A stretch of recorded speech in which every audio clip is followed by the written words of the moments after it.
মাস খুব সুন্দর। এই মাসে যে কোনো কিছু করা যাবে, তার যে কি ফল আমরা ভাবতেও পারবো না। এই যে দেখা যায় এই মাসে কিছু সাধু সেবা করে, যে নারদ মুনি আমরা দেখছি, নারদ মুনি আগে নারদ মুনি ছিল না। নারদ মুনির জন্ম কাহিনী যদি আমরা জানবো খুব ভালো লাগবে। তো নারদ মুনি পূর্ব জন্মে একজন গন্ধর্ব ছিল, গন্ধর্ব, তার নাম ছিল উপবহন। তো স্বর্গে কি সে গান করতো, গান, বুঝা যাচ্ছে, স্বর্গে উপবহন মানে তারা গন্ধর্ব, গন্ধর্ব মানে তারা শুধু গান করে। হম গাও, স্বর্গে ইন্দ্রের রাজসভায়, ইন্দ্রের সভায় তারা গান গাইতো। তো এই উপবহন যখন গান চলছে, নৃত্য গীত চলছে, তো তখন এই উপবহন বিপরীত লিঙ্গের প্রতি প্রতিটি জীবের আকর্ষণ আছে। বিপরীত লিঙ্গ বুঝতে পারছেন? বিপরীত লিঙ্গ জানেন কাকে বলে? হ্যাঁ, বিপরীত লিঙ্গ মানে সে অন্য একটা অপ্সরার প্রতি তার দৃষ্টিটা বারবার যেতে থাকে, বারবার যেতে থাকে। তো যেতে যেতে এমন পর্যায়ে এসে যায়, তখন সে গান করছে, গানের তাল, এই গান এমনই একটা ভজন, বুঝতে পারছেন? তাল বেতাল হলে কি মারাত্মক, মানে রসভঙ্গ হয়ে যায়, রসভঙ্গ। যে আমি গাচ্ছি, আমার গানটা সুরে মিলছে, আমার ভাবে আমি হয়তো সে গাচ্ছে, হ্যাঁ, এক সুরে, জয় রাধা মাধব জয় কুঞ্জ বিহারী, কিন্তু আমার একটা তাল আছে, হ্যাঁ, আমার একটা তাল, তো জয় রাধা মাধব কুঞ্জ বিহারী, আমার তালে আমি গেয়ে যাচ্ছি, তাহলে সেই গানটা কি হবে? বুঝতে পারছেন? আমার একটা নিজস্ব তাল, সেটা আমি গেয়ে দিলাম সেখানে, পারবো না, জানি না, তখন সেখানে কি করতে হবে এরকম দেখবেন।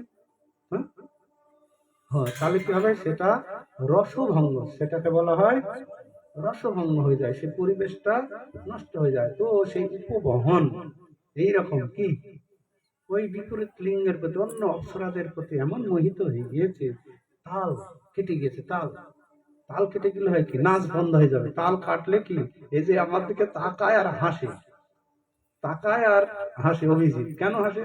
ওর তাল কেটে যাচ্ছে, আমারও তাল কেটে যায়, কিন্তু অন্য কেউ বুঝতে পারছে না, বুঝতে পারছে আমরা কি দুইজন বুঝতে পারছি, বুঝতে পারছেন? ওর মৃদঙ্গ বাজনা তাল কেটে যাচ্ছে, আমারও কি তাল কেটে যাচ্ছে, কিন্তু অন্যরা বুঝতে পারছে না, বুঝছে আমরা, ওই জন্য হাসবে আমার দিকে তাকিয়ে, কি করছে, কি গাচ্ছে। তো যাই হোক, তো সেই প্রবহন তাল কেটে ফেলেছে, নাচ বন্ধ হয়ে গেছে, কি ব্যাপার? তো তখন অন্য যারা আরো বাজাচ্ছিল, হে হে দেবরাজ, এই যে এইরকম তাল ভঙ্গ করে ফেলেছে, কি করে হলো? বলছে যে ওর প্রতি দৃষ্টি গিয়ে সব কি নষ্ট। আর ইন্দ্র খুব ক্রোধান্বিত হয়ে গেলেন, ক্রোধান্বিত হয়ে তখন তাকে অভিশাপ দিয়ে দিলেন, অভিশাপ, হে দুর্মতি, তুই এরকম আমার রাজসভায় এসে এরকম কি অবস্থা করছিস, রসভঙ্গ করেছিস, মৃত্যুভঙ্গ হয়ে গেছে, আনন্দ ভঙ্গ, আনন্দ বিঘ্ন সৃষ্টি করেছিস, যা তোকে অভিশাপ দিচ্ছি, তুই আর এখানে থাকার যোগ্য না, তুই মর্ত লোকে জন্মগ্রহণ কর, দাসীর পুত্র হয়ে জন্মগ্রহণ করে দেখ, এত সুন্দর জীবন পেয়ে কি তুই এরকম এইরকম অবস্থা করলে, যা দাসী পুত্র হয়ে জন্মগ্রহণ কর। তাই নারদ মুনি কি হলো, মানে এই জগতে আবার আসলেন কি দাসী পুত্র হয়ে। তো দাসী পুত্র হয়ে, দাসী আর দাসীর পুত্র মানে জীবন যাপন, দাসী মানে বুঝতে পারছেন, লোকের বাড়িতে কাজকর্ম করে তার দিন চলে, খাওয়া দাওয়া জোটে, তাদেরকে বলা হয় কি দাসী। তার পুত্র যদি ছোট একটা থাকে, সঙ্গে নিয়ে যায়, বাড়িতে তো আরেক একা থাকতে পারে না, ছোট ছেলে। তো এরকম হারি বল, কি হলো গো? তো ওই জায়গাটাকে নাড়াচ্ছে, বুঝতে পারলেন? কেন তারে হাত দিচ্ছে কেন গো? চুপচাপ শোনো, নাড়াচাড়া করো না। তো এরকম ছোট পুত্র সঙ্গে নিয়ে যায়, তো কোথায় নিয়ে যায় না, এই চাতুর্মাসের সময় কি সাধু সন্ত মুনি ঋষি এনারা গমনাগমন করে না কোথাও। কেন? এই 4 মাস বর্ষার মাস। বর্ষাতে কি হয়, নদী নালা সব ভরে যায়, রাস্তাঘাট কাদা। যেমন বর্ষাকালে আমরা প্রোগ্রাম করতে চাইলে কি অনেক ভক্ত আছে কি, তবু এখন প্রোগ্রাম হবে না, এখন প্রোগ্রাম করা যাবে না, বর্ষা চলছে। আবার বর্ষা গেলে আবার একটা ওই নেতুরা বলে একটা জায়গা আছে ঝাড়গ্রাম, তো ওই ভক্তটা খুব তারপরে এরকম বললাম একটা প্রোগ্রাম সেটিং করে, বলছে খুব এখন গরমকাল। প্রথম আমি 1 বছর 2 বছর তো মানুষকে দেখি দেখি কেমন ভাবে, তো যাই হোক গরমকাল গেল, তারপরে এবার গরম চলে আসলো, বর্ষাকাল এসে তবু তাহলে একটা প্রোগ্রাম সেটিং করে আমি তো যাচ্ছি, তবু এখন বর্ষাকাল, এখন তো প্রোগ্রাম করাই যাবে না। ঠিক আছে, বর্ষা চলে গেল, তারপরে এবার শীত এসে গেল, তবু একটা প্রোগ্রাম সে, তবু এখন যা ঠান্ডা পড়ছে মানুষ প্রোগ্রাম কি করে করবে, ঠান্ডায় হবে না। তারপরে ওই রকম আমি শুধু ওনাকে ওই রকম, কিন্তু প্রোগ্রাম তো করতে পারবে না, আর আমিও একটু রসিকতা করি, এখনো ফোন করবো একটা প্রোগ্রাম করবো, এখন এই অসুবিধা এই অসুবিধা, এখন হাতি ঢুকছে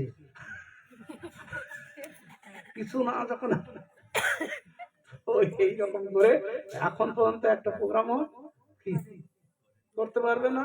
আবার অন্যের দিকে তো আর অসুবিধা নেই, এইরকম বলছি অনেকে আছে না বর্ষার সময় কি প্রোগ্রাম করতে পারবে না, শীতে প্রোগ্রাম হবে না, কিন্তু যারা প্রোগ্রাম করবে কি, যারা প্রচারক, যারা প্রচার করবে, শীত বর্ষা গ্রীষ্ম তাদের কাছে তুচ্ছ, শীত বর্ষা গ্রীষ্ম এদের এগুলো তাদের কাছে তুচ্ছ। এই যে কোনোদিন আমরা প্রচারে যেতে বন্ধ করছি না, আর এই সুযোগগুলো অনেক ভক্ত আবার নিয়ে নেয় কি, বর্ষাকালে যেহেতু আমরা একটা বাড়িতে অনেক যারা ভালো ভক্ত আছে, তারা চায় যে প্রভুরা আমার বাড়িতে থাকুক, 2-4 দিন থাকুক, তাদের সঙ্গে আমরা মিশবো, কথা বলবো, আধ্যাত্মিক জীবনের সবকিছু শিখবো, জানবো, তাদের সেবা করব। এটা ভালো যারা উন্নত ভক্ত তারা চায়, বুঝতে, খুব উন্নত স্তরের, সব ভক্ত তো একরকম নয়, তো তারা চায় যে অনেকদিন থাকতে। তখন আমি তাদেরকে বলি, বর্তমানে আমি প্রচার করতাম এইরকম আপনাদের মতো বাড়ি, মানে কাপড় মেলা, বর্ষা হোক কাজে কোনো কিছুর অভাব নেই, ঘরের ভিতরেই সব আমাদের মন্ডল প্রভুর বাড়িতে যাবে, ও সব ঘরের ভিতরে। তো তার একটা মেয়ে ছিল, তো ওই রকম প্রভু মানে 1 দিন 2 দিন ওদের টিকতে হবে না, 10 দিন 12 দিন 1 সপ্তাহ থাকতে হবে। আরে আমি প্রচার বাদ দিয়ে কি করে থাকবে, তো না থাকতে হবে, যেতে হবে না, ব্যাগটা সে লুকিয়ে রাখবে সে মেয়েটা। আর প্রতিবার একটা করে রান্না শেখাতে হবে, তো এইরকম। তখন না আমি আসবো, আপনার কথা রাখবো, যখন বর্ষা লাগবে, বর্ষায় কেউ প্রোগ্রাম করবে না, তখন আপনার ঘরে চলে আসবে, এসে থাকবা আর হরি কথা হবে প্রতিদিন। তো তখন ওই যেই একটু আষাঢ় মাস আসে, একটু বর্ষা পড়েছে, ফোন করতে থাকবে, বাবু বৃষ্টি পড়ে গিয়েছে চলে আসে। সবে বৃষ্টি হয়তো একবেলা হয়েছে, একদিন একটু বৃষ্টি শুরু হয়েছে, তা তাদের আগ্রহটা, কেন তারা চায় যে গৃহে থাকুক, তো অপচার করে, অপচার করবো, প্রোগ্রাম করে আসবো, থাকবো না বাড়িতে, এইরকম ভাবে প্রচার হয়।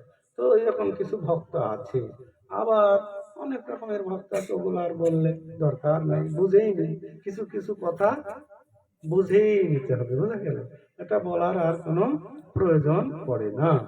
তো এইরকম এই চাতুর্মাসের সময় বর্ষা হয়তো নদী নালা রাস্তাঘাট কাদা খিচ হয়ে যায়, কোথাও যাওয়া যায় না, তো সেই জন্য চাতুর্মাসের সময় সাধু সন্ত মুনি ঋষিরা কোথাও গমনাগমন করতেন না, কি করতেন না, এক জায়গায় সব সমবেত হয়, সমবেত হয়ে তারা ভাগবত কথা আলোচনা করেন। এই চাতুর্মাসে তারা কঠোর নিয়ম পালন করেন।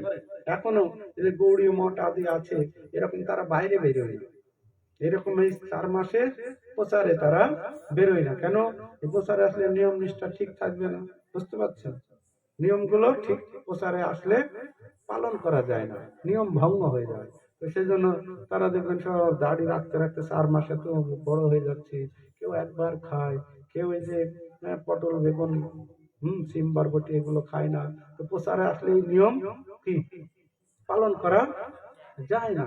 আতপ অন্ন কোথায় পাবেন? আতপ অন্ন হয়তো কেউ রান্না করলো জানে না, কোনোদিন গলিয়েই দিল, পায়েস হয়ে গিয়েছে, এরকম অসুবিধা। সেই জন্য সে সমস্ত মঠের ভক্তরা এরকম প্রচারে বেরোবে। কিন্তু ইসকন ভক্তবৃন্দ এই বিশেষ করে দামোদর মাসে চাতুর্মাসটাকে আরো বেশি করে গ্রহণ করবে। এই মাসটা আরো যাতে মহাপ্রভুর বাণী প্রচার হয়, এক এক দিনে ভক্তরা দুটো তিনটে করে অনুষ্ঠান করতে, যাতে সকলের বাড়িতে বাড়িতে গিয়ে প্রদীপ দেখানো যায়। প্রদীপ যদি কেউ দেখায় এই দামোদর মাসে, তার জন্ম জন্মান্তরের পাপ সব নষ্ট হয়ে যায়। আর এই এক মাস যদি নিয়ম নিষ্ঠা পালন করানো যায়, বাড়ি বাড়ি গিয়ে বুঝিয়ে বুঝিয়ে, তারা কি শেষে ভক্ত হয়ে যায়। এটাই হচ্ছে প্রফিট। তো ছিল প্রভুপাদ এরকম বলতেন, তোমরা এখানে ব্রত করে থাকবে না প্রচার করবে? একটা মানুষকে উদ্ধার করা বড়, না তুমি ব্রত করে নিজেরটা নিজে ভগবানের কাছে ফিরে যাবে? কোনটা ভালো? হ্যাঁ, নিজে উদ্ধার হতে চাও না আর সবাইকে নিয়ে উদ্ধার হবে? তো সবাইকে নিয়ে আমাদের উদ্ধার হওয়াটা ভালো। তো তাই তো সেই মুনি ঋষিরা সবসময় ভাগবত কথা, এই ভাগবত কথায় যাদের রুচি একবার হয়েছে, সেই ভক্তের আর কোনো চিন্তা নাই। বুঝা গেল? ভাগবত কথায় একবার যার রুচি হয়েছে, আমরা সব কিছু করি, যদি ভাগবত কথায় রুচি না হয় তাহলে সব বৃথা শ্রম হয়ে যাবে। শ্রীমদ ভাগবতের প্রথম স্কন্ধে সে কথা বর্ণনা করছেন। কি না, সেখানে বর্ণনা করছেন এই ভাগবত কথা, ধর্ম সুনিষ্ঠিত পুংসাং বিশ্বক্ষেন কথা সুজ নত পদরয় যদিরতি শ্রম এবহি কেবলম। তো সেখানে বলছেন সবকিছু ধর্ম সুনিষ্ঠিত পুংসাং সবকিছু ভালোভাবে করে, কিন্তু ভগবানের কথা শোনার প্রতি তার রুচি নাই, তার রুচি নাই। তো তাহলে কি হবে না, তার সব শ্রম এবহি কেবলম।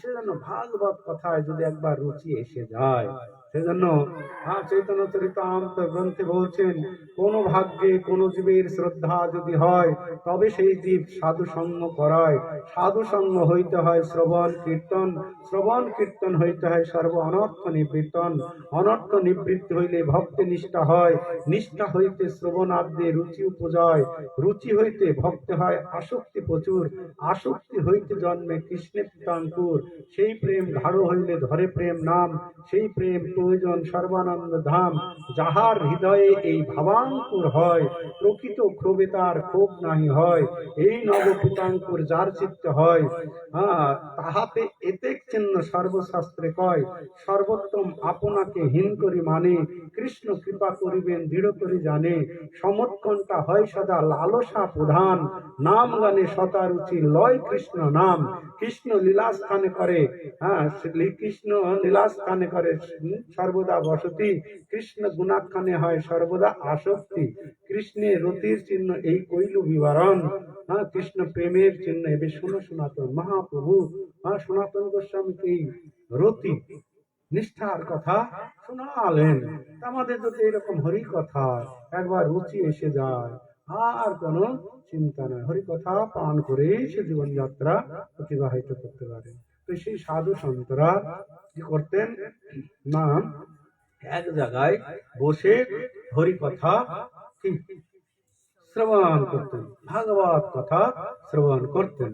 তো এরকম করতে, আর ওই যে মহিলাটা দাসী, সে ওই আশ্রমে যেতেন, ঝাড়ু দিতেন, বাসন মাজতেন, সবজি বানাতেন, আর ওই বাচ্চাটাও সঙ্গে সঙ্গে যেতেন। তো বাচ্চাটা অন্যান্য বাচ্চাদের মতো ছিল না, সে বাচ্চাটা খুব শান্ত শিষ্ট ছিল। তো ওই সাধু সন্তদের সেবা করতো, তারা হরিকথা শুনতো। তো এবার খেতে বসতো, ওই বাচ্চাটা কি করতো, একটু পাতা দিত। এরকম বাচ্চা যদি একটু পাতা দেয় ভক্তদের, এই যে সেবার মাহাত্ম, পাতা দিল, একটু জল দিল, তো কে না খুশি হবে? খুশি হবে কি সাধু সন্ত? দেখো কত সুন্দর বাচ্চাটা, একটু লবণ দিল, কি খুশি হবে কি?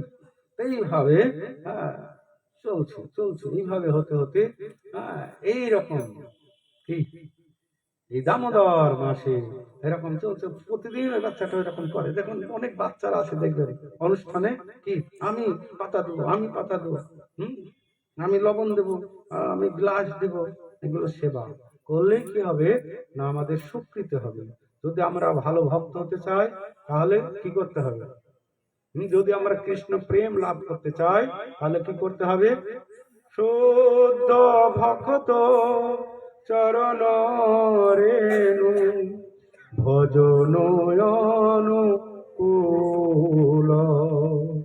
ভক্ত সেবা পরম সিদ্ধি প্রেমলতিকার ভক্ত সেবা, ভক্ত সেবা পরমাশ। যদি আমরা কৃষ্ণ প্রেম চাই, শুদ্ধ ভক্ত যারা, তাদের কি করতে হবে? সেবা করতে হবে। এই যে যারা যারা ভক্ত হয়েছে, আপনার গুরু পরম্পরায় দেখুন, গুরু পরম্পরা যেমন ভক্তি সিদ্ধান্ত সরস্বতী ঠাকুর প্রভুপাদ মহান বৈষ্ণব ছিল, তার শিষ্য অভয়চরণ অরবিন্দ ভক্তি বেদান্ত গুরুদেবের কি সেবা করেছে বলুন দেখি? গুরুদেব নির্দেশ দিয়েছে, তুমি শিক্ষিত যুবক, তুমি কি ইংরেজি ভাষায় চৈতন্য মহাপ্রভুর বাণী কেন প্রচার করছেন না সারা পৃথিবী ব্যাপী? প্রচার করো। তার ভালো লেগেছে। তো অভয়চরণ অরবিন্দ ভক্তি বেদান্ত স্বামী প্রভুপাদ আমাদের পরম গুরুদেব, তিনি গুরুদেবের আজ্ঞা কি গুরু সেবা, এটা হচ্ছে কি গুরু সেবা করলেন। সারা পৃথিবী আপ্রাণ চেষ্টা, সংসার ছেড়ে পর্যন্ত দিলেন, কি সংসার ছেড়েই দিলেন, দিয়ে তিনি একদম গুরুদেবের আজ্ঞা পালনের জন্য লেগে গেলেন। আবার দেখুন মোদীয় গুরুপাদ পদ্ম শিশুমত জয় পতাকা স্বামী গুরুদেব প্রভুপাদ যখন গুরু মহারাজকে সুধাম মায়াপুরে আনলেন, এনে এত কিছু দিলেন। কলকাতায় তিনি প্রেসিডেন্ট ছিলেন, আরো অনেক অনেক জায়গায়। যখন মায়াপুরে গুরু মহারাজকে নিয়ে আসলেন, প্রভুপাদ তাকে বললেন, আমি তোমাকে ভগবানের ধাম দিলাম, ভগবানের ধাম দিলাম, এই ধামের উন্নতি সাধন করো। গুরু মহারাজকে একদম সরাসরি বললেন, কে? গুরু মহারাজ। আজ পর্যন্ত মায়াপুরে কি ছিল আপনারা তো জানেন না।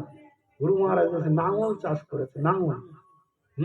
পটল চাষ করতো, পটল চাষ করে কৃষ্ণনগর, এইসব বামন পুকুর বাজার ছিল না, কৃষ্ণনগরে পটল বিক্রি করতে নিয়ে যেতেন। ওখানে পটল বিক্রি করে ওই 5-7 জন ভক্ত থাকতো, বিদেশি, তারা বাঙালি না, তারা ওই খাওয়া দাওয়া করতো। ওই একটা ছোট্ট পুরো ঘরে থাকতো। এবং যখন আস্তে আস্তে জমি কেনা শুরু হলো, গুরু মহারাজ ওই বিল্ডিং করার জন্য ওই কৃষ্ণনগরে যেত। সবাই চিনতো গুরু মহারাজকে, নবদ্বীপ কৃষ্ণনগর সবাই চিনতেন, যেহেতু বাজার ঘাট সবকিছু করতেন। ওই লরি করে আনতো, চুরি হয়ে যাবে, ওই লরির উপরে বসতো। সে কোটি কোটি টাকার মালিকের ছেলে, দেখুন গুরু সেবা। ওই লরির উপরে বসে থাকতো, যাতে লড অন্যরা চুরি করে না নেয়, মাঝে রাস্তায় নামিয়ে না নেয়, সিমেন্ট। এইভাবে গুরু সেবা করতে। তো তার জন্য কি কৃষ্ণ প্রেম পেয়েছে। এই যে মাধবেন্দ্রপুরীর শিষ্য 2 জন ছিল, এক হচ্ছে রামচন্দ্রপুরী আর একজন ছিল ঈশ্বরপুরী মহাপ্রভুর গুরুদেব। এই রামচন্দ্রপুরী শুধু নিন্দা মান্দা করতে সকলের। তো গুরুদেবের কাছে গিয়েও একদিন উপদেশ দিয়েছে, গুরুদেব ঈশ্বরপুরীপাদ কৃষ্ণ বিরহে কান্না করছে, হায় হায় আমার জীবন শেষ হয়ে গেল, আমি কৃষ্ণ প্রেম পেলাম না, আমার জীবনটার কি গতি হবে? তাই বলে একটা শ্লোক খুব সুন্দর, শ্রীমদ ভাগবতের, এই ভাগবতের শ্লোক একমাত্র পাঠ করতো রাধারানী। সেই শ্লোক পাঠ করছে আর কান্না করছে। রামচন্দ্রপুরী গিয়ে সেই গুরুদেবকে বলছে, গুরুদেব আপনি কান্না করছেন কেন?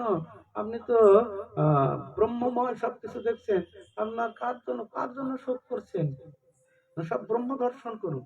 তো গুরুদেব এত দুঃখী হয়ে গেল, যা দুর্মুখ আমার সম্মুখ থেকে যা, আমি কৃষ্ণ বিরহে সহ্য করতে পারছি না, কৃষ্ণকে পেলাম না, এই দুঃখ আমি কার কাছে বলবো? তুই আমাকে ব্রহ্মজ্ঞান দিতে এসেছিস শিষ্য, বুঝতে পারছিস? যা এখান থেকে, আমার তোর মুখ আর আমি দেখতে চাই না।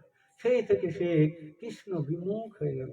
আর ঈশ্বর পরিপাল কি করতেন, গুরুদেবকে যখন শেষ সময় গুরুদেব চলতে পারে না, নড়তে পারে না, বার্ধক্য, তখন তিনি মল মূত্র সব কিছু পরিষ্কার করতেন আর প্রতিদিন ভাগবত কথা শ্রবণ করাতেন গুরুদেবকে। গুরুদেব শেষে তাকে প্রেম আলিঙ্গন করলো, তুই আজ থেকে কৃষ্ণ প্রেমের অধিকার। তো সেই জন্য মহাপ্রভু ঈশ্বর পরিপাদের কাছ থেকে দীক্ষা গ্রহণ করেছিলেন। এই তো কৃষ্ণ সেবা, ভক্ত সেবা, যেন হচ্ছেন শুদ্ধ ভক্ত। এই শুদ্ধ ভক্তের সেবা করেছেন, তার ফলে কি হয়েছে? শুদ্ধ ভক্ত চরণ রেণু, চরণ, তার চরণ পাদ পদ্ম লাভ করেছেন। হ্যাঁ, শুদ্ধ ভগত চরণের ভজন অনুকূল, ভজনের অনুকূল। আমাদের অনেকের ভজনে অনুকূল নেই, অনেক বাধা আছে না? এই বাধাগুলো যাবে কিসে? যখন শুদ্ধ ভক্তের কৃপা পাওয়া যাবে, বাধা অটোমেটিক চলে যাবে।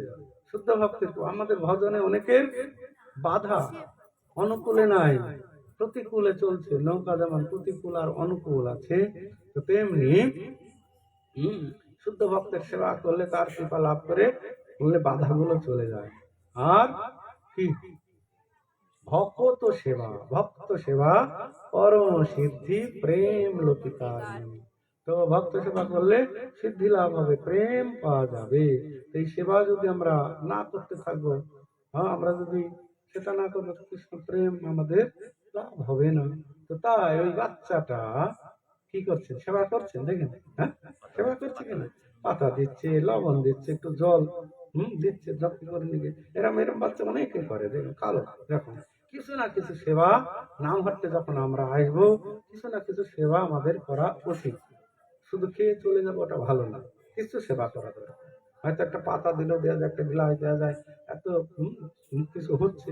তো আমাদের ভক্ত অনেকে আছে, ওই নাম হাঁটতে আসলো, হয়তো আগেও আসে না, আগে আসে না, ভজন কীর্তন হয়ে গেল, পাঠ হয়ে গেল, ভোগ আরতি হয়ে গেল, তারপরে আসলো, খেলে দিল, হাত মুছতে মুছতে ওইখান দিয়ে চলে গেল। তাহলে কি লাভ হলো? হরি কথাও শুনলো না, একটু সেবাও করলো না, খেলো দিল, চলে গেল। তার আধ্যাত্মিক উন্নতি ভালো হয় না। তো ভালো, যতটুকু আসলো তাই ভালো। তো যাই হোক, এইভাবে সেই বাচ্চাটা এইভাবে করতে লাগলেন। তারপরে এইরকম চাতুর্মাস্য ব্রত, এই দামোদর মাস, নিয়ম সেবার মাস যখন শেষ হলো, তখন তারা আবার অগ্রহায়ণ মাস এসে যায়, যার যার মতো শেষে চলে যাচ্ছে। তখন ওই বাচ্চাটা মায়া হয়ে যায়। যেমন আমরা অনেক বাড়িতে যাই, বাচ্চাগুলো আমাদের সঙ্গে সঙ্গে কান্না শুনে, আমিও যাবো, আমিও যাবো। তো এরকম সে বাচ্চাটা যেতে লাগলো, আমিও চলে যাবো সাধুদের সঙ্গে। তখন মা টেনে তোলে, তুমি কোথায় যাবে? তুমি হচ্ছে আমার একমাত্র জীবনের আধার, তুই চলে গেলে আমি কাকে নিয়ে থাকবো? আমার, তোর বাবা নাই, মারা গেছে, বিধবা। তো মায়ে আর যেতে দিল না। তখন সেই বাচ্চা মনে মনে করছেন, আজকে আমি সাধুদের সঙ্গে চলে যেতাম, এই মা আমার বাধা হয়ে দাঁড়ালো। মা মা যদি আজকে না থাকতো, তাহলে আমি সাধুদের সঙ্গে কি চলে যেতাম। এইভাবে যখন চিন্তা করতে লাগলেন, এক সময় যখন সাধুরা চলেই গেল, একটা বাড়িতে তার মা কি না গোদাহন করতে যাচ্ছিল। তো গোদাহন করতে গিয়ে একটা সাপের গায়ের উপরে পা পড়ে গিয়েছে। তো তখন সর্প তাকে দংশন করেছে, আর সে ওইখানেই ঠিক মারা গেল। মারা গেলে তখন বাচ্চাটা আর কি করেন, মায়ের কাজকর্ম আদি করলেন, যতটুকু করা যায় করলেন। করার পরে তখন সেই বাচ্চাটা এত খুশি হয়ে গেল যে ভগবান আমার দিকে মুখ তুলে চেয়েছে, এই মায়ের জন্য আমি বাড়ি থেকে বেরিয়ে যেতে পারিনি, আজকে আমি মুক্ত। ওইখান থেকে ওই কাজকর্ম সেরে দিয়ে ওইখান থেকে বেরিয়ে পড়লেন। কোথায়? উত্তর মুখে রওনা করলেন। উত্তর মুখে, উত্তর মুখটা হচ্ছে আধ্যাত্মিক জীবনের প্রগতি সাধন করে উত্তর মুখ। তো সে শুনেছিল ভাগবত কথা, কোথায় যেতে হবে, কোথায় আশ্রম আছে, সব এরকম ভাবে পাহাড় পর্বত সব পার করে গিয়ে এক জায়গায় গিয়ে সুন্দর তপস্যা করতে লাগলেন। তপস্যা করতে করতে ভগবান বিষ্ণু তাকে দর্শন দিলেন। দর্শন এক এক ঝলক দর্শন দিয়েছে, এক ঝলক দর্শন দিয়েই ভগবান ওখানে থেকে অদর্শন হয়ে গিয়েছে। তো অনেক চেষ্টা করছে, আবার ধ্যানে মগ্ন করার জন্য অনেক চেষ্টা করছে, কিন্তু আর কোন রূপ ভাবে আর দর্শন পাচ্ছেন। তখন দৈববাণী হচ্ছে যে, হে বৎস, তুমি আর আমাকে এখন আর দর্শন করতে পারো, তুমি ভজন সাধন করনি, তো তোমাকে এখন ভজন সাধন করতে হবে, এই জীবনে তুমি আর আমাকে দর্শন পাবে না। তখন সে আবার কঠোর তপস্যা শুরু করলেন। কঠোর তপস্যা করতে করতে ওই দেহ ত্যাগ করলেন। ত্যাগ করার পরে তিনি তখন ব্রহ্মার মানস পুত্র রূপে নারদ মুনি হয়ে কি জন্ম লাভ করলেন। নারদ মুনি ব্রহ্মার মানস পুত্র। তো দেখুন এই যে এই মাসের কত মাহাত্ম, এই মাসে কি এই মাসে তিনি নারদ মুনি হয়ে জন্ম করলেন এই সাধু সঙ্গ করার মাধ্যমে। এই মাসে সাধু সঙ্গ করার যে কত ফল আমরা চিন্তাও করতে পারবেন। সেই নারদ মুনি হয়ে কি চুপচাপ বসে থাকলেন নাকি? নারদ মুনির কাজ হচ্ছে কি না সর্বত্র ভগবানের নাম কি প্রচার করা। তিনি হচ্ছেন মুক্ত আত্মা হয়ে গেলেন। তিনি ছিলেন বদ্ধ আত্মা আর তিনি মুক্ত আত্মা। এই জগতে দুই প্রকারের জীব আছে, এক বদ্ধ জীব আর এক হচ্ছে মুক্ত জীব। হ্যাঁ, বদ্ধ জীব আর মুক্ত জীবের মধ্যে পার্থক্য কি বলছেন? সেই তো বিভিন্ন অংশ জীব দুই প্রকার, ভগবানের অংশ। আমরা মুক্ত আত্মাও বদ্ধ মানে ভগবানের অংশ, বদ্ধ আত্মা ভগবানের অংশ। সেই তো বিভিন্ন অংশ জীব দুই তো প্রকার, এক নিত্য মুক্ত এক নিত্য সংসার। নিত্য মুক্ত নিত্য কৃষ্ণ চরণে উন্মুখ, কৃষ্ণ পারিষদ নাম ভুঞ্জে সেবা সুখ। নিত্যবদ্ধ কৃষ্ণ হইতে নিত্য বহির্মুখ, নিত্য সংসার ভুঞ্জে নরকাদি দুঃখ। এই দোষে মায়া পিশাসী দণ্ড করে তারে, আধ্যাত্মিক তাপত্রয় তারে জারি মারে। কাম ক্রোধের দাস হয়ে তার লাথি খায়, ভ্রমিতে ভ্রমিতে যদি সাধুবদ্ধ পায়, তার উপদেশ মন্ত্রে মায়া পিশাসী পালায়। কৃষ্ণ ভক্তি পায় তবে কৃষ্ণ নিকট যায়, তাতে কৃষ্ণ ভজে করে গুরুর সেবন, মায়া জাল ছুটে পায় শ্রীকৃষ্ণ চরণ। বদ্ধ জীব আর মুক্ত জীব। মুক্ত জীব মানে নিত্য মুক্ত নিত্য কৃষ্ণ চরণে উন্মুখ, কৃষ্ণ পারিষদ ভুঞ্জে সেবা সুখ। তারা শ্রীকৃষ্ণের পারিষদ হয়ে যায়, তো তারা সবসময় ভগবানের সেবা করে আনন্দ পায়। তো নারদ মুনি সবসময় কি ঘুরছে, ভগবানের নাম প্রচার করছে। করতে করতে এক সময় স্বর্গের থেকে তিনি মন্দাকিনী ধার দিয়ে একটা সরোবর, কি সরোবর, সেখান দিয়ে তিনি আসছেন। সেখান দিয়ে আসছেন, সেখান দিয়ে আসছেন। আস্তে আস্তে দেখছে সেই সরোবরে কি না কুবেরের দুই সন্তান। কুবেরের দুই সন্তান মণিগ্রীব এবং নলকুবের, তারা দুইজন এমন মদ্যপান করেছে, এইরকম আমাদের এখানকার মতো মদ না, স্বর্গের সমরস, বুঝা যাচ্ছে, এখানকার মতো চুলাই হাড়িয়া এইসব না। তো সমরস পান করে তো স্বর্গে আনন্দ বিধান দেওয়ার জন্য, আনন্দ দেওয়ার জন্য অপ্সরারা আছে। সেই সমস্ত অপ্সরাদের সঙ্গে সেই সরোবরে কি না একদম উন্মত্ত অবস্থায় সব জল ক্রীড়া করছে। জল ক্রীড়া, তার বস্ত্র কোথায় আছে তার কোনো ঠিক নাই। ওই অপ্সরা গুলো বস্ত্র টাঙায় রেখেছে, আর ওই দুই ছেলেও কি রেখে দিয়েছে বস্ত্র দিয়ে। তারা উন্মত্ত অবস্থায় মদ্যপান করেছে, মহিলাও গুলো করেছে কি, আর ওরা দুই ভাইও করেছে। করে তারা জল ক্রীড়া করছে। এইরকম সময় নারদ মুনি সেখান দিয়ে যাচ্ছিলেন। যেতে দেখছে দুইজন, তো নারদ মুনিকে দেখে তো ওই মহিলাগুলো অপ্সরাগুলো তো তাড়াতাড়ি গিয়ে একদম বস্ত্র পরে ফেললো লজ্জা বশত। আর ওই দুই বেটা, ওদের আর লজ্জা শরম নাই। ওই নারদ মুনিকে দেখে আরো হাসছে, সাধু আসো আমাদের সঙ্গে, জল ক্রীড়া করো, আনন্দ পাবে, আসো। খুব উন্মত্ত অবস্থায়। তখন নারদ মুনি হাই হাই চিন্তা করছে, এরা এত উন্নত জীবন পেয়েছে, উন্নত জীবন পেয়ে এরকম একদম জঘন্যতম জীবন যাপনে লিপ্ত হয়েছে, হাই হাই এদের কি গতি হবে। তো ভক্তরা সব সবাই কি চায়, একটা জীবের মঙ্গল চায়। ভক্তরা কাউকে যদি গালিও দেয়, কাউকে মারে, কাউকে অভিশাপ দেয়, জানবে তার ক্ষতি হবে না, তার মঙ্গল হবে, মঙ্গলে হবে। তো নারদ মুনি দেখছেন হায় হায় তোদের এইরকম গতি, তো আরো খুব হাসছে, আসো আসো আসো। তখন নারদ মুনি দেখছে এদের কার জ্ঞান দিলে আর নেবে না, উন্মত্ত হয়ে গেছে, নেশা করে উন্মত্ত হয়ে গেছে। যেহেতু যখন বাপের টাকা থাকে তখন এইরকমই হয়, বিষয় সন্ততি বহু, দেহ যারে যত, সকল দুঃখের ভোগ হয় তার তত। তুমি যারে কৃপা করি দেহ উচ্চ পদ, সংসারের রীতি এই বাড়ে তার মত। দেখবেন ধনী লোকের ছেলেদের কি অবস্থা, তারা এরকমই করে। তখন নারদ মুনি বললেন, না, এদেরকে আর এই জ্ঞান দিয়ে আর কোনো কাজ হবে না।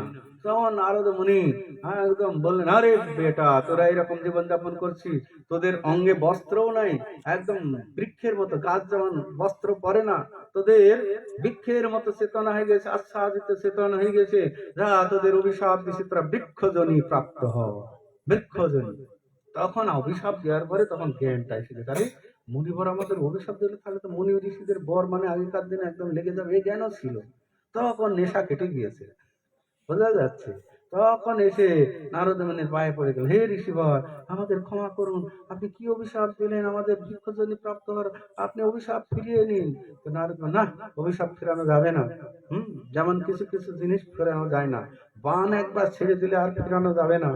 ওই কি তীর মানে বান, এই বাক্য এরকম, বাক্যবান, কারোর প্রতি যদি বাক্যবান মারা যায়, ওই অস্ত্রের আঘাত আগুনে পুড়ে গেলে সেটা মিলে যায়, কিন্তু এই বাক্যবান এমনই, ওই আঘাত সারা জীবনেও কি মেলে না, বুঝছে না?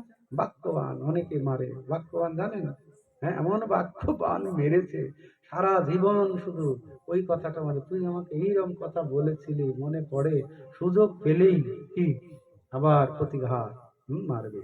তো তখন না, অভিশাপ তো ফেরানো যাবে না, তোদের বৃক্ষজনী প্রাপ্ত হবেই, হতেই হবে। তাহলে প্রভু, হে ঋষিবর, তাহলে আমরা উদ্ধার কি করে পাবো? তখন নারদ মুনি, যা বেটা, তোদের উদ্ধার হবে, তোরা বৃন্দাবনে গিয়ে জন্মগ্রহণ কর, আর পরমেশ্বর ভগবান শ্রীকৃষ্ণ আসবেন এই বৃন্দাবনে, বহুবিধ লীলা করবেন। তো ভগবান শ্রীকৃষ্ণের চরণ স্পর্শে তোদের কি উদ্ধার হবে। কি অভিশাপ দিলেন না আশীর্বাদ দিয়ে দিলেন? আশীর্বাদ দিয়ে দিলেন। তো ভগবান শ্রীকৃষ্ণের যাতে দর্শন হয়। তো সেই কুবেরের দুই পুত্র কি না বৃন্দাবনে এসে কুবেরাত্মজবদ্ধ মূর্তৈব যদ্বৎ তয়ামচিত ভক্তি ভাজকিত চ তথা প্রেম ভক্তি সকাং মে প্রযচ্ছ নমক্ষে গৃহমেস্তি দামোদরের। সেই কুবেরের দুই পুত্র বৃন্দাবনে এসে নন্দ মহারাজের গৃহে দাঁড়িয়ে আছে, কবে প্রভু আসবেন আর কবে আমাকে কি উদ্ধার করবেন। তো সেই ভগবান বহুবিধ লীলা করেন, এক লীলা করতে এসে এইরকম বৃন্দাবনে ভগবান শ্রীকৃষ্ণের মা যশোদার পুত্র রূপে এসছেন। এসে যখন এই দধি ভাণ্ড ভেঙে দিয়েছিলেন, অনেক কথা আমি কয়েকদিন ধরেই বলছি, তো মা যশোদা দেখছেন বড় দুষ্ট হয়ে গেছে, একে শাসন না করলেই না। তো তখন মা যশোদা তাকে কি করলেন, ধরলেন, ধরে বেঁধে রাখার চেষ্টা করলেন, কিন্তু যতই চেষ্টা করে, যেই বিরোধীতে যায় আর দুই আঙুল ছুটে পড়ে যায়, কোন রকম ভাবে বাঁধতে পারেন, আবার দড়ি সংযোগ করেন, আবার বিরোধীতে যায়, কিন্তু আবার দুই আঙুল ছোট পড়ে যায়। সব গোপীরা হাসাহাসি করছে, গোপালকে বাঁধতে পারে না, ওকে আমাকে বাঁধতে হবে, আমার ছেলে ও দুষ্টামি করছে, ওকে শাসন না করলে তোমরা করবে নাকি, ও দুষ্টামি করছে, আমাকে ওকে শুধরাতে হবে। এটা হচ্ছে মা যশোদার প্রেম, মা যশোদার প্রেম। তখন শুধরাতে হবে, তখন চেষ্টা করছে, গোপাল দেখছে না মা আমাকে না বেঁধে ছাড়বে না, তা একদম বন্ধন স্বীকার করলেন। তো স্বীকার করার পরে এইরকম উদুকল কিন্তু এই যে এরকম ডামটার মতোই, তাই না, তো ওর সঙ্গে বেঁধে রাখলেন, বললো এখানে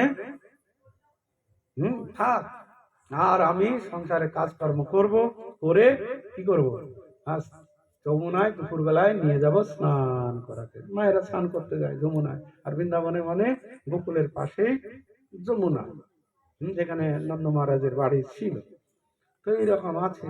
তো মা যশোদা চলে গেল তো কাজকর্ম করতে, ও কৃষ্ণ তখন মনে করছে এই তো একটা সুযোগ, কি না, এই যে ভক্ত একজন কি কথা দিয়েছে, তো তাদেরকে উদ্ধার করতে হবে। ওই উদু খাওয়ার টানা শুরু করলো, টানতে টানতে পড়ে গেল, গড়াতে গড়াতে গড়াতে জমালা অর্জন মানে এইরকম, ওই মাঝখান দিয়ে কৃষ্ণ ঢুকে গেল, আর যেই একটু টান দিয়েছে ঘুড়মুড় করে গাছ পড়ে গেল। তো সব বাচ্চা কাচ্চারা আরো অনেক ছিল, ওই গাছ পড়ে গেল, সব শব্দ হলো, ব্রজবাসীরা ছুটে আসলো, মা মা যশোদাও ছুটে আসলো, দেখছে কি না অন্যরা আর দেখছে না, বাচ্চাগুলো দেখছে। বাচ্চা আরো কৃষ্ণের সঙ্গে ছিল, দুইজন দিব্য পুরুষ একদম সেই গাছের ভেতর থেকে বেরিয়ে ভগবান শ্রীকৃষ্ণ যে গোপালকে হাত জোড় করে কি প্রণাম করছে আর স্তব স্তুতি করছে, হে প্রভু আপনি কত কৃপালু, কত জন্ম কত দিন আমরা অপেক্ষা করছি এই দিনটার জন্য, কবে আপনার চরণ স্পর্শ আমরা পাবো, কবে আমরা এই বৃক্ষ জনি থেকে উদ্ধার লাভ করবো, কবে এই স্তব স্তুতি করছেন, বাচ্চাগুলো দেখছে। হ্যাঁ, তারপরে স্তব স্তুতি করার পরে তখন দুইজন বললেন, হে প্রভু আপনি আজ্ঞা দিন আমরা আমাদের স্বধামে ফিরে যাই। তখন তারা চলে গেল, আর মা যশোদা আরো সব শুনতে আসলো। তখন সবাই বলছে এই গোপালের এরকম দুইজন এরকম লোক বেরোলো, দেখতে সুন্দর এরকম সরস্বতী প্রণাম করছিল, ওই সব হাত দিয়ে মা যশোদা ছুটে এসে গোপালকে নিয়ে দেখছে কোথাও লেগেছে কিনা। ওই ব্রজবাসী মায়ের ওচারে একটু মাখন চুরি করেছে, তার জন্য তুমি এরকম বেঁধে রেখেছে এই দুঃখালের সঙ্গে। নন্দ মহারাজও খুব খুশি হলেন না, রেগে গেলেন একটু।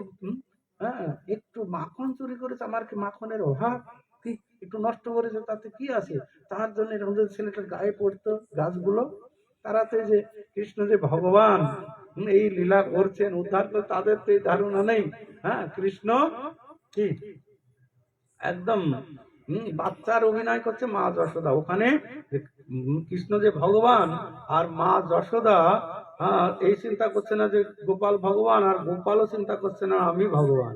একদম যে যে যার লীলা, যেমন যাত্রায় অভিনয় যখন ওঠে, ওই তো ওই পাড়ার কালু পাশা ও হয়েছে সম্রাট, কি যাত্রাতে হয়তো তার নাম কি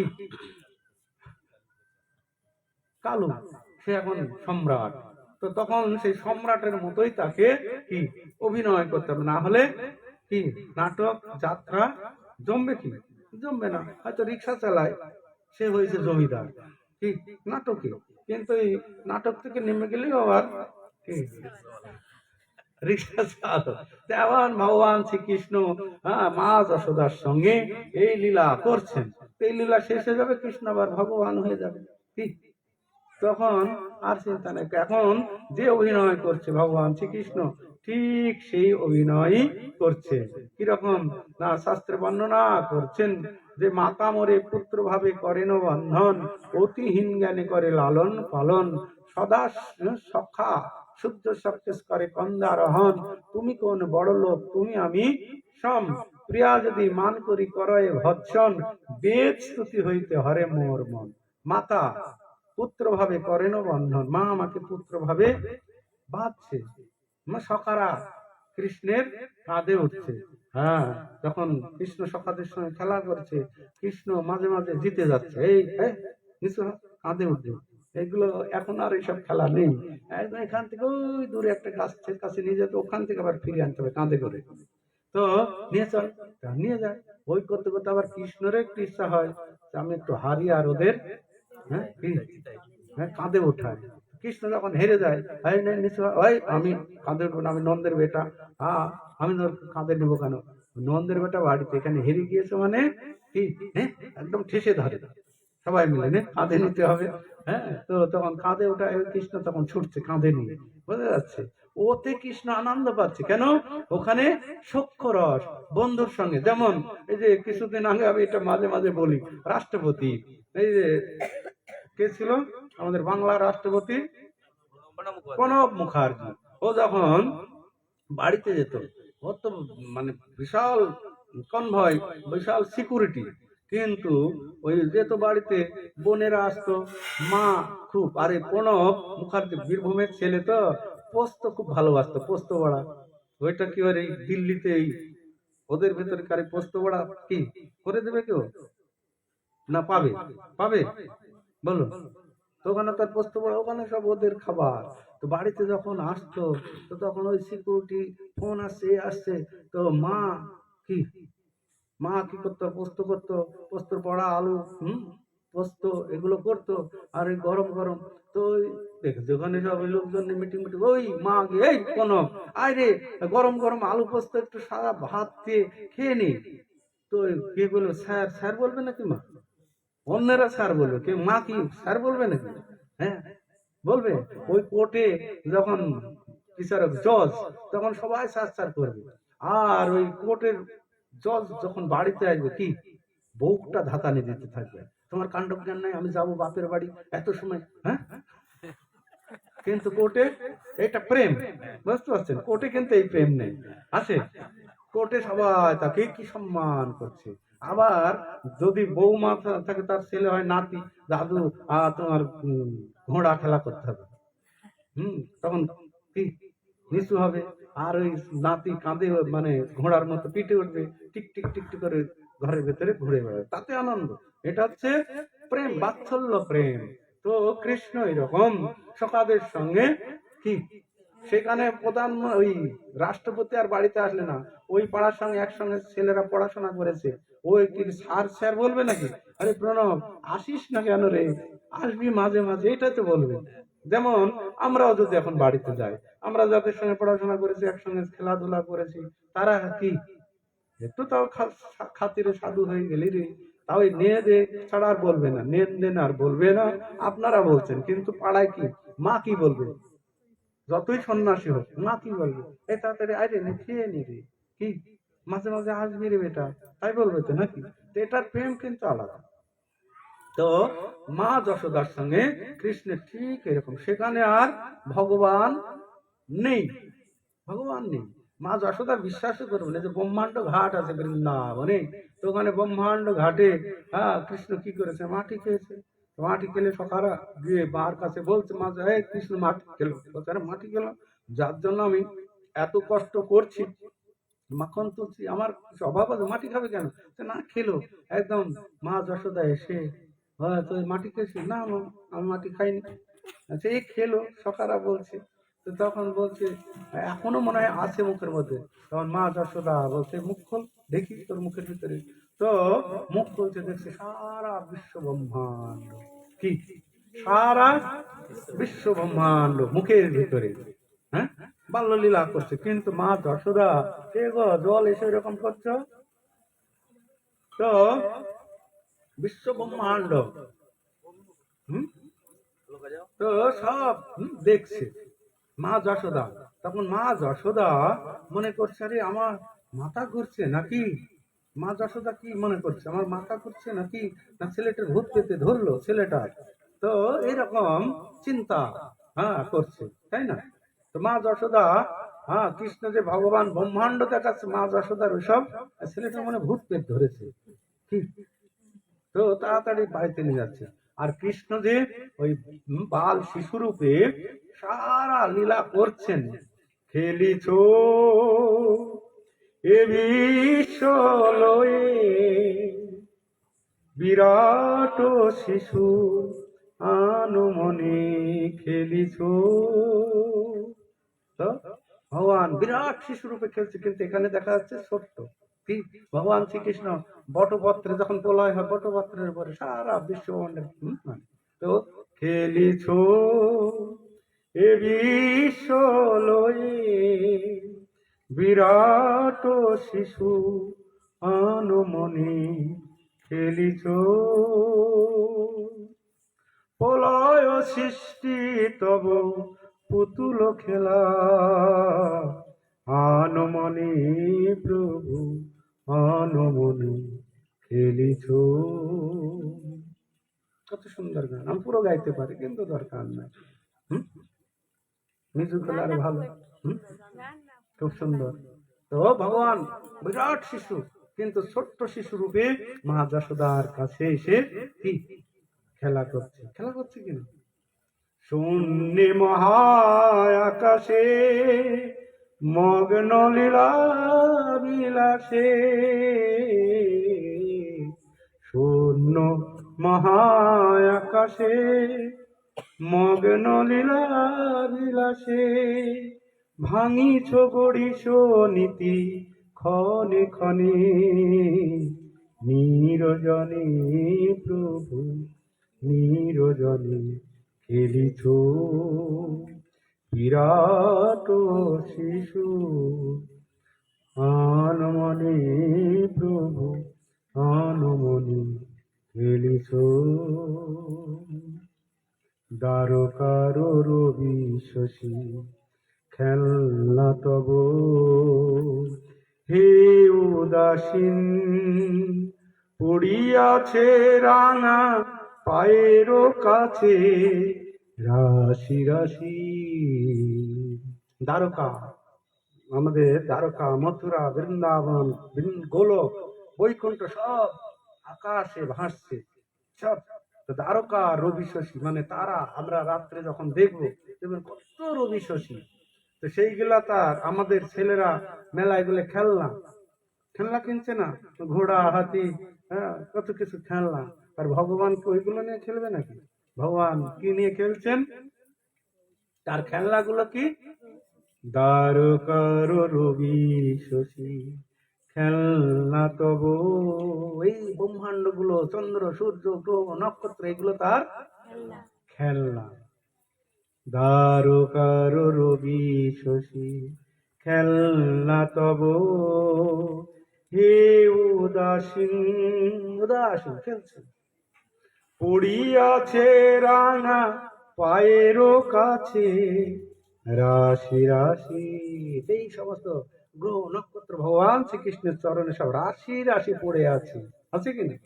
হম। তো ভগবান শ্রীকৃষ্ণ এরকম বাল্যলীলা করছে মা যশোদার কাছে। ছোট্ট শিশু, কিন্তু উনি ছোট্ট শিশু নয়, সারা ব্রহ্মাণ্ড দেখাচ্ছে মুখের মধ্যে, দেখাচ্ছে সারা ব্রহ্মাণ্ড। মা যশোদা আমার লো প্রেশার হয়ে গেল, মাথা ঘুরছে নাকি ছেলেটার ভূতে ভূতে, এই চল বাড়ি চল। একদম হাত ধরে বাড়িতে নিয়ে আসছে, নিয়ে এসে ওই থুতু দিচ্ছে মাথায়, এই একটু ঝাড় দেখে নিয়ে একটু ঝাড়ফুঁক করে দিক। মা যশোদার কাছে কিন্তু ঐশ্বর্য কি কিচ্ছুই, ভগবান ভগবত্তা দেখালেও কি মানবে না মা যশোদা। আর ওই যদি আমি ভগবান, আমাকে এরকম দড়ি দিয়ে বাঁধছ, আমি দেখবো কি করবে, ওইসব করলে কি আর ওই বাৎসল্য রস আস্বাদন হবে? কখনোই হবে না। একদম ভগবান কৃষ্ণ একদম বাল গোপাল, সেই জন্য বাৎসল্য রস কৃষ্ণের সঙ্গে মা যশোদার অপূর্ব লীলা করেছেন বৃন্দাবন ধামে। তো যাই হোক, খুব ভালো। আগামী দিন আমরা এখান থেকে একটা প্রোগ্রাম আছে চন্দ্রকোনা রোডে, তারপরে আমরা রাত্রিতে চলে যাব আধার নয়নে। এখন আরো অনেক দীপদান অনুষ্ঠান আছে, আপনারা সকলে প্রদীপ দেখাবেন।